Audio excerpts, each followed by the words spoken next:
Hello and welcome to episode number 20 of the Rollo and Slappy Show. Today is January 2nd, 2017, the first show of this brand new year.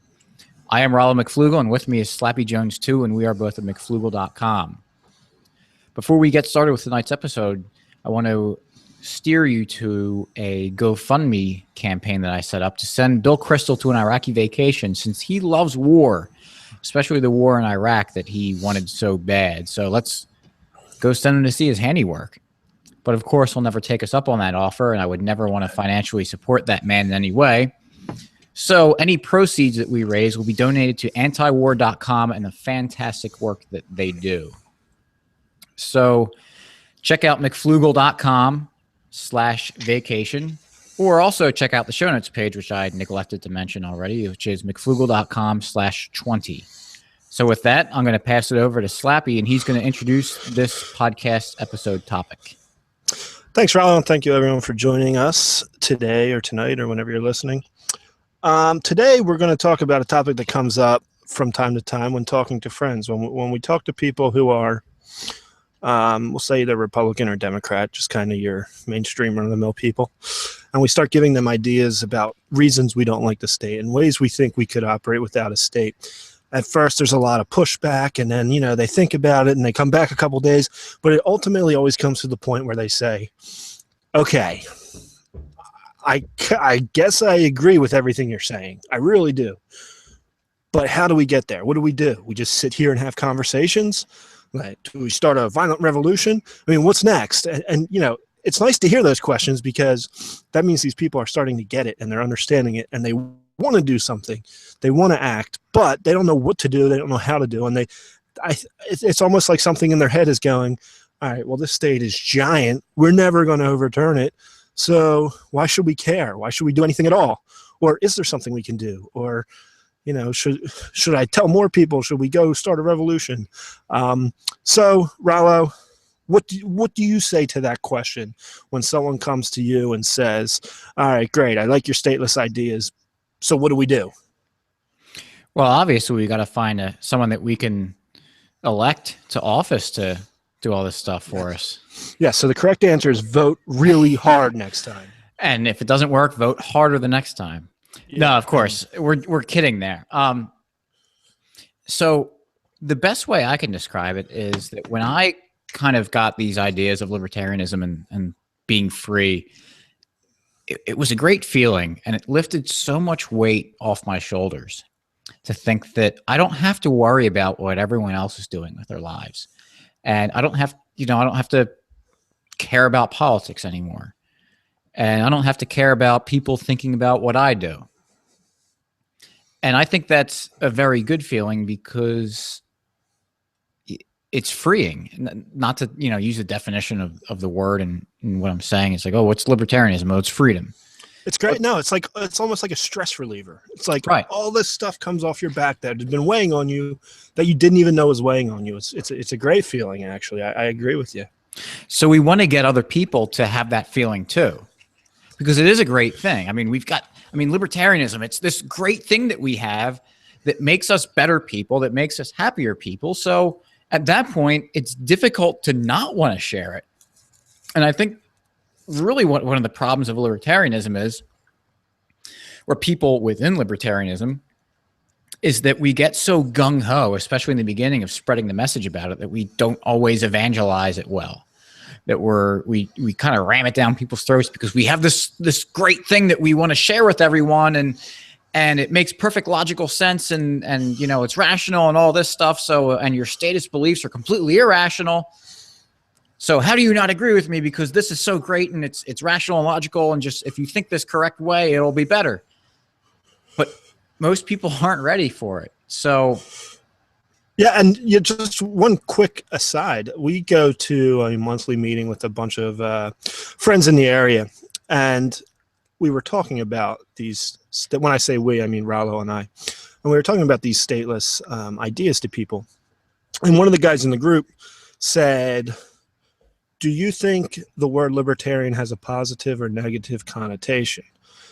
And of course, he was implying and did mean and agreed that it has a negative connotation. And so, why is that? And I think it is exactly what you just said is people get so fired up and they just want to tell everyone and they want to get out there and get in your face and say you're wrong, that it gives it that kind of negative connotation. Now, of course, there's probably some propaganda involved on that from the existing parties, but Right.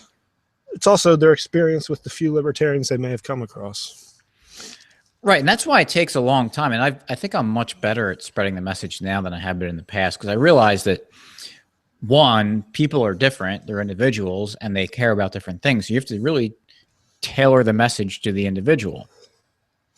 You got to, get to know them a little bit. And sometimes it's, you might meet a stranger and you can only have a minute to kind of get to understand them, or it's a friend that you've known forever and you've had years and years of interactions that you can use to understand where they're coming from.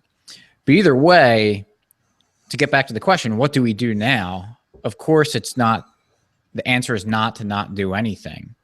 We do need to spread the word out. I think the other thing is we need to lead by example. If we're going to say that society is best run by voluntary interactions and not coercing people and not using violence, then we got to do that in our own lives. And I know we do this all the time, but Slappy and I are both Catholic. It's kind of a similar way there is lead by example. If you want to be a good Christian, and the best way to bring other people to Christianity is to lead a happy life and to be a good example. And people are going to say, wow, that guy's really happy. I wonder why. Oh, it has something to do with this Christianity thing. And I think the same thing is with libertarianism. These people are really happy and going about and treating other people well, and people like their presence and want to be around them and want to follow them. What is this thing? Oh, they're libertarians. So what's this libertarianism thing? Maybe I can be a part of that. So it's not so much. I don't want a revolution, as in like a violent revolution to overthrow the government, because I think you're going to get basically to bring another Christian example in there. He who lives by the sword dies by the sword. So I don't want, a violent revolution. I want a revolution of the mind. I want people to change their minds. And I think by being a good example and articulating the message well, I think that's how you win other people over. And once you win enough people over, people don't care about the state anymore. The state only exists because people give it power. So once people no longer give it power, what power does it have?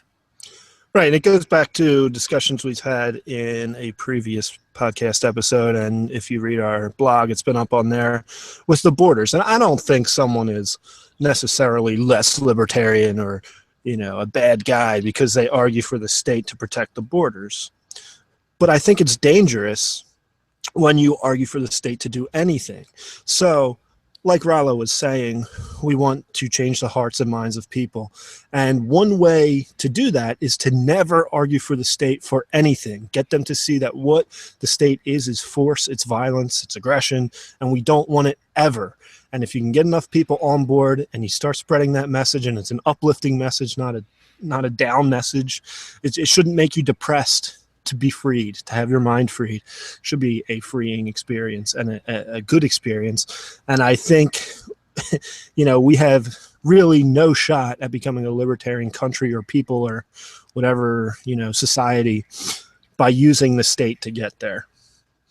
I think the best way, like Rollo said, is to get people on board by having the conversations, having these discussions, talking to people, as many people as who want to listen. And get them to understand their point of view and get them to the point, the way I came to anarchism is you could no longer deny it. You ran out of ways to defend your old status views, and now here you are, and it just makes too much sense. And once enough people get to there, then we could talk about how we can ignore the state or do things voluntarily on our own so that we have no need for the state anymore. Yeah, it's funny. Slappy and I were kind of talking about this before we went on the show, and how it doesn't even resonate at all with me, any state solutions for any problem. It's when you get to a point where it just doesn't. I don't even consider it. Right. It's not even a thought. And it's funny because I'll be having conversations with people and they'll bring up these conundrums they're having or something or a situation, whatever.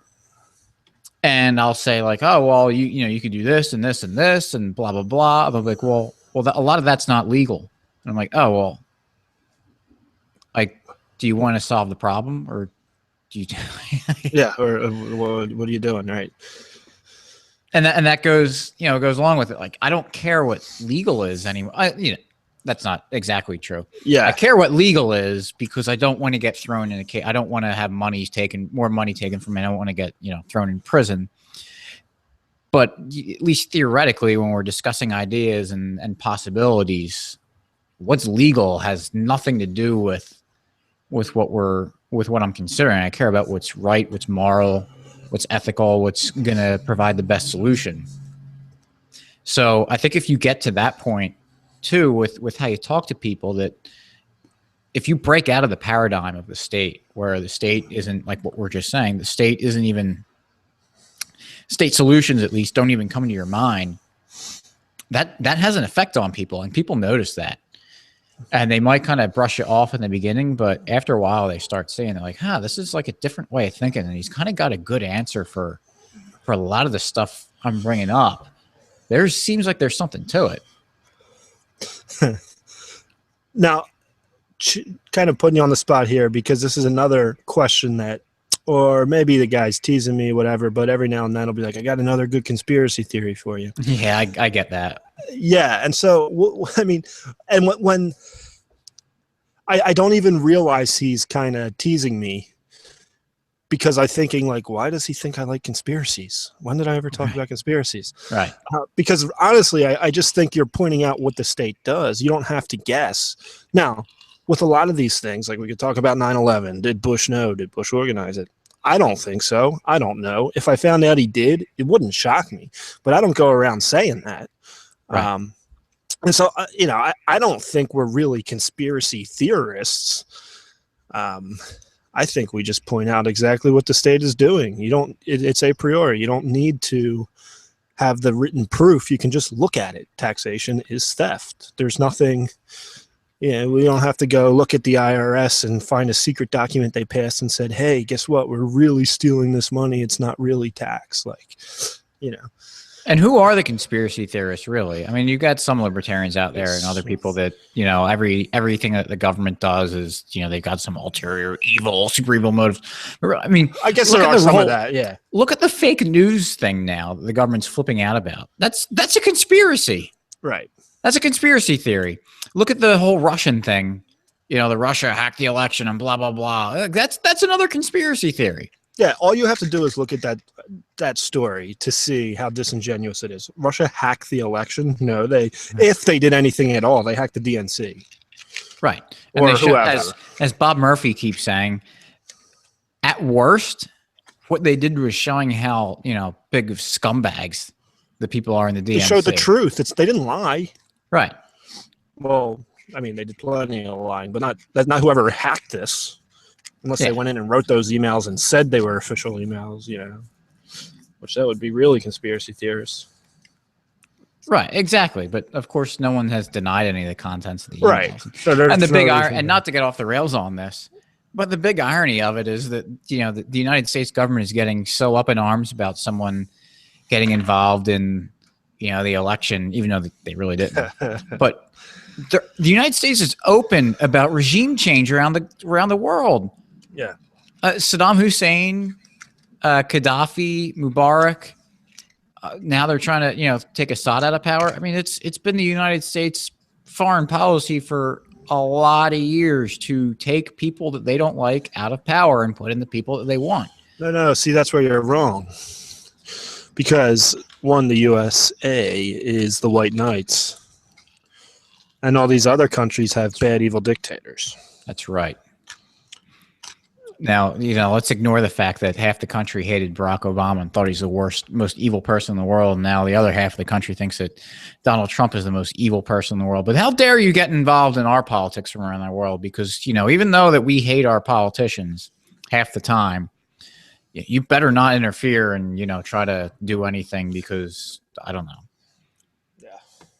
I don't even know But we're getting a little bit off track. Yeah, we're getting off track here. So, other than we're talking about, oh, we just got to talk about it. We got to talk about it and convince other people. What else is there, Slappy? What else can we do to bring about the end of the state and more liberty for? Well, if you're talking, if you're talking in theory how we could get to a stateless society, that's one thing. But just like you mentioned earlier, in your everyday lives, promote voluntary exchange. Talk about how good it is. You don't have to explicitly talk about politics or how evil the state is. You can just talk about how great Uber is or how great eBay is or any other number of services that we use that were just came basically out of nowhere. Some entrepreneur thought of it and did it, and look at how great it works with the rating system, the two-way rating systems, and really promote these things and how good it is and how we don't need the state. Promote these guys on YouTube who are educating us better than we ever were educated at school, or homeschool programs, or instead of having this stigma that homeschooling is so evil, talk about how great it is, how you have, all the schools always talk about is a student to teacher ratio. Look, it's 1-to-1, or if you have 4 kids, it's 1-to-4. I mean, it's perfect. It's a great solution to the state education problem. And you can talk about these things without saying, and by the way, I hate the state and I'm an anarchist, because that scares people.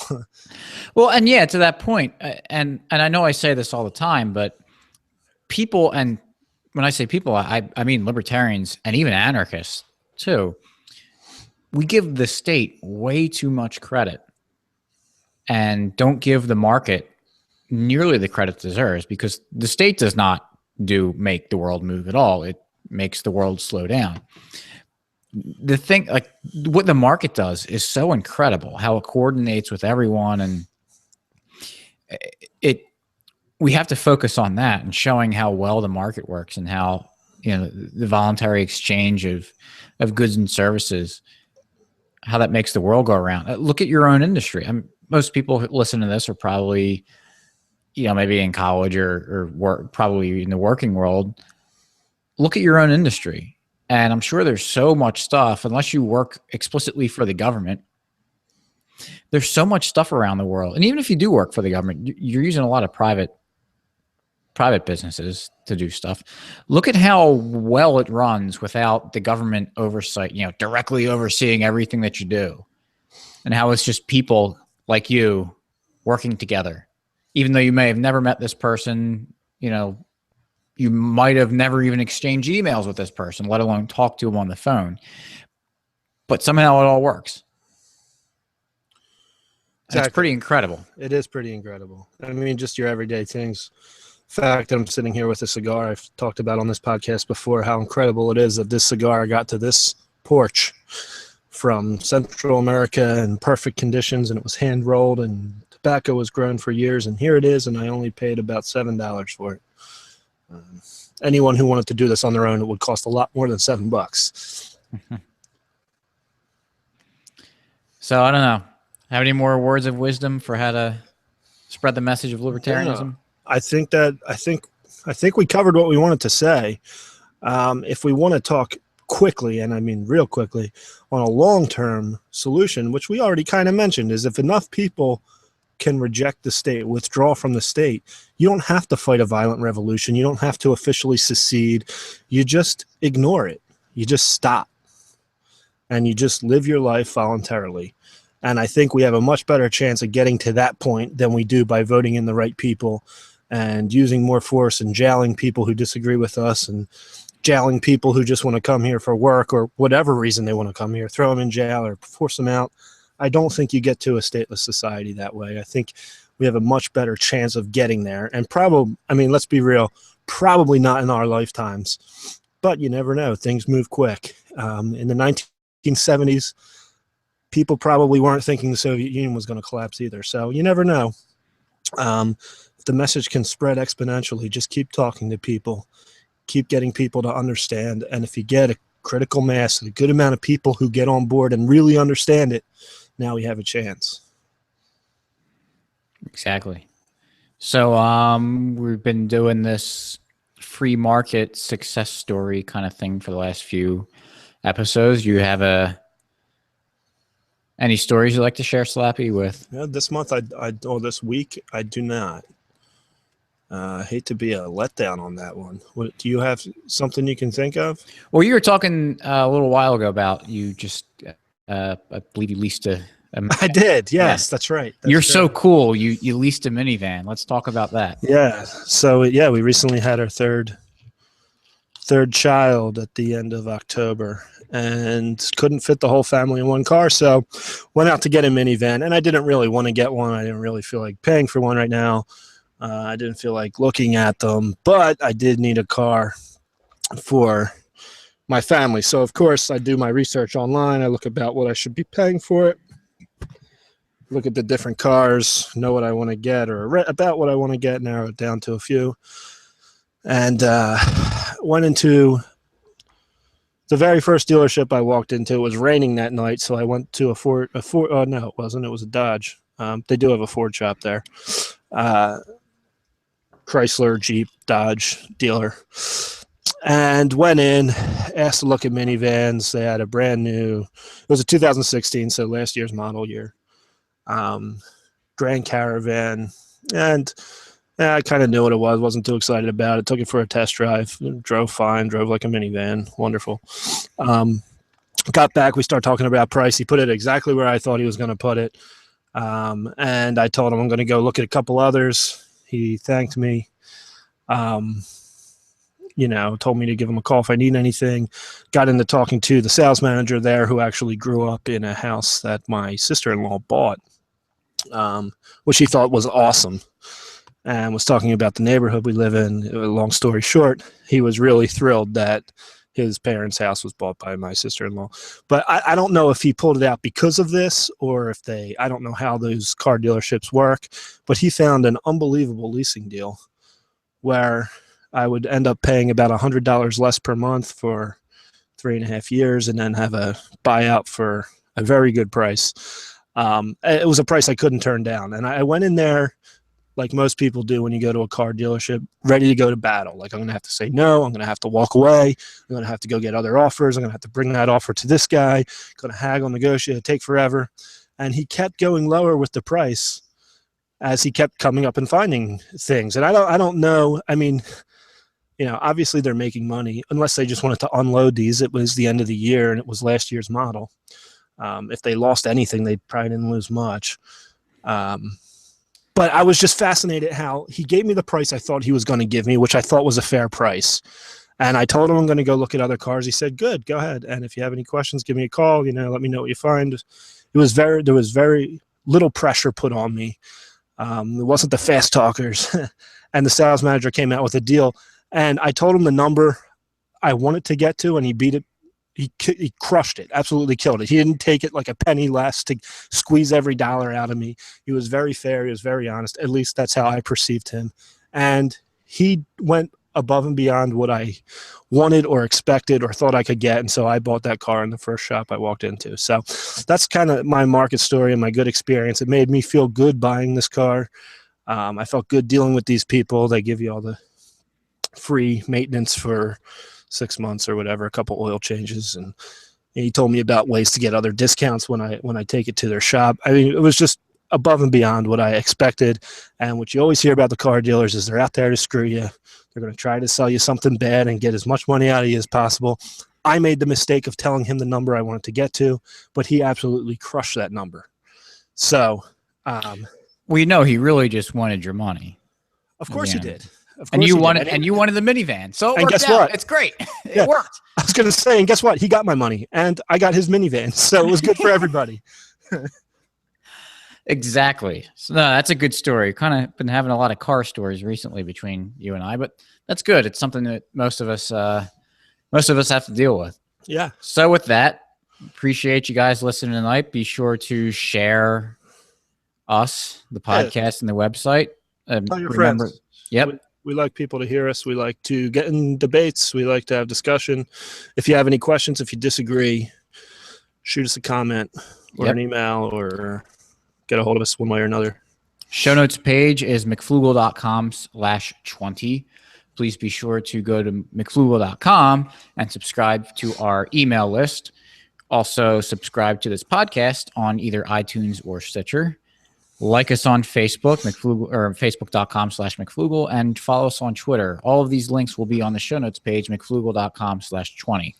So again, thank you for listening. Welcome to the new year of 2017, and hopefully, we'll be here for many years. We're already at episode 20, only 6 episodes away from doing this from 6 months. We haven't even missed a week yet, which is pretty incredible. Impressive. With our busy lives. Yes. Which we do have, yes. like everyone else does. So. Yeah. So with that, have a good one. Peace.